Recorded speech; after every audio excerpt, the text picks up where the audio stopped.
Solar Opposites is a show created by one of the co-creators of Rick and Morty, Justin Roiland, and Mike McCann, somebody who has worked on Star Trek Lower Decks that was released last year, with the show bearing an extremely similar resemblance to Rick and Morty, and it recently landing on Star as part of Disney Plus's way of keeping people subscribed. I thought I'd take a look at this show and give my thoughts on the first 2 episodes that we've been given. So, is this show as good as Rick and Morty? Well, let's find out. Before I go ahead, make sure you go over to my Twitter, @BrainPilot_, and tweet me what show or movie you'd like me to review next. So without further ado, I'm BrainPilot, and here is a review of Episode 1 and Episode 2 of Solar Opposites.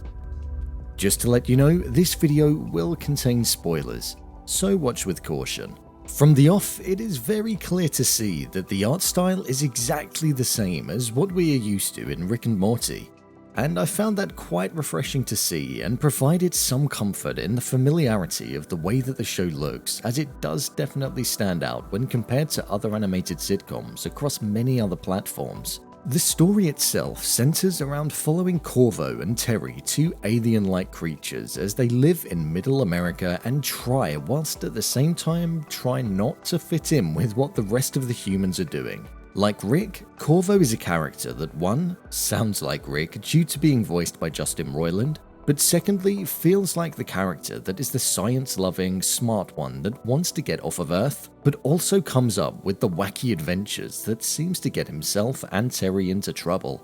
Terry, although not as oblivious and idiotically silly as Morty, he does seem like the intellectually inferior one of the two, and is content with being stuck on Earth. In Episode 1, we see the pair create a real fun bucket and then watch as it destroys the city.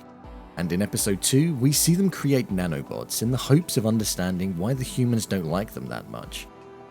The stories that the pair seem to get up to are interesting, but it does seem to have that feeling that we've seen things all too similar before in Rick and Morty. For example, Morty Smith Jr. destroying the city compared to the out-of-control fun bucket destroying the city in this show. The execution of the main plot does feel like it is well executed, but it does feel like we have seen it done before. Whilst these 2 main characters are getting on with their narrative, there are another 2 aliens that we have called Yumyulack and Jessy, who are teenagers at school and seem to be getting bullied for being aliens, not only by the students but also the teachers. In Episode 1, we saw the pair shrink down one of the bullies and experiment on her and wipe her memory using Diet Cola, which I thought was quite fun to watch as a side arc to the main plot. I found that I was more gripped and found more humour in the second episode where Jessy tried to convince Yumyulack to be kind and confront his issues with people, rather than shrinking them and running away. We saw a hidden strength that the aliens do have when they were confronted in the bar. I find the pair provide quite a bit more humour than the adult counterparts, and I'm intrigued to see where the story about collecting the people that have been shrunk and the mini-civilization that is being formed in a drawer is going to go.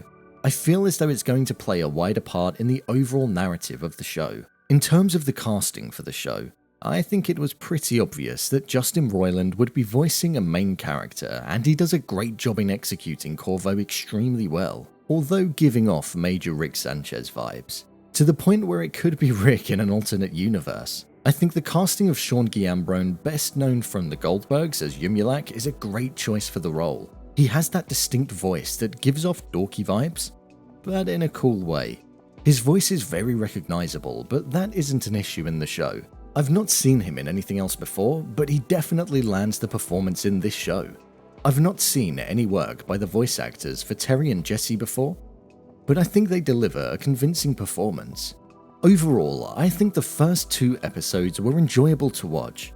They provided light-hearted comedy and entertainment with a familiar art style. I do feel after 2 episodes, it feels like a slightly rehashed and alien version of Rick and Morty, but I'm going to stick with it because as a concept, it is interesting. I'm also keen to see what is going to happen with the pupper in the show, as it seems to have a vital role to play in the development of the story. I would say that this show targets the exact same audience as what Rick and Morty does, right down to the humour and the language that is used in the show.